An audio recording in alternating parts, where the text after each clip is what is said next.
नमस्कार, आपण बघत आहात उमेश 24 चॅनल. मेळघाटातील चिखलदरा येथील सर्वात मोठी बातमी.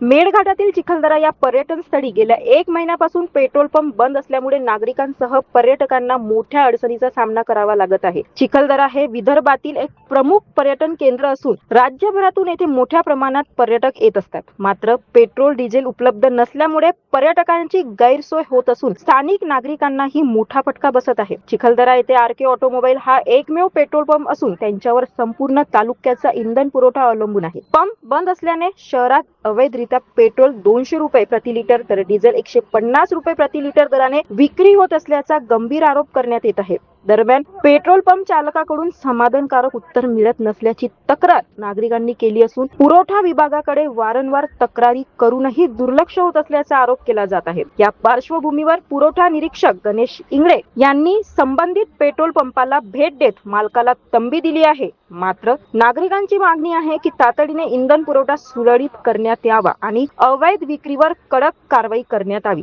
आज पेट्रोल येणार आहे 2 तासामध्ये. त्यांनी सांगितलं की बाबा मालकासंग बोलणं झालं माझं, 2 तासामध्ये ते म्हणे साहेब पेट्रोल चालू करतोय. पेट्रोल पंप 2 तासामध्ये चालू होऊन जाईल चिखलदऱ्याला. नाही झालं समजा तर पुढील कारवाई काय करणार? नाही झाल्यास आपण मालकाला सक्तीचं पत्र देऊ शकतो आणि संबंधित कंपनीला आपण पत्रव्यवहार करू शकतो. चिखलदरा शहरात जर आपण पाहिलं तर अवैधरित्या डिझेल पेट्रोलची विक्री सुरू आहे. आपलं काही याच्यावर नियंत्रण? तसं चिखलदरा तालुक्यावर आपलं नियंत्रणच आहे. असं कुठं आढळून आलं नाही आम्हाला. आम्ही व्हिजिट मारलेले आहे तरी आम्हाला कुठं असं आढळून आलं नाही अवैधरित्या विक्री चालू आहे. अशाच घडामोडीसाठी बघत राहा उमेश 24 चॅनल.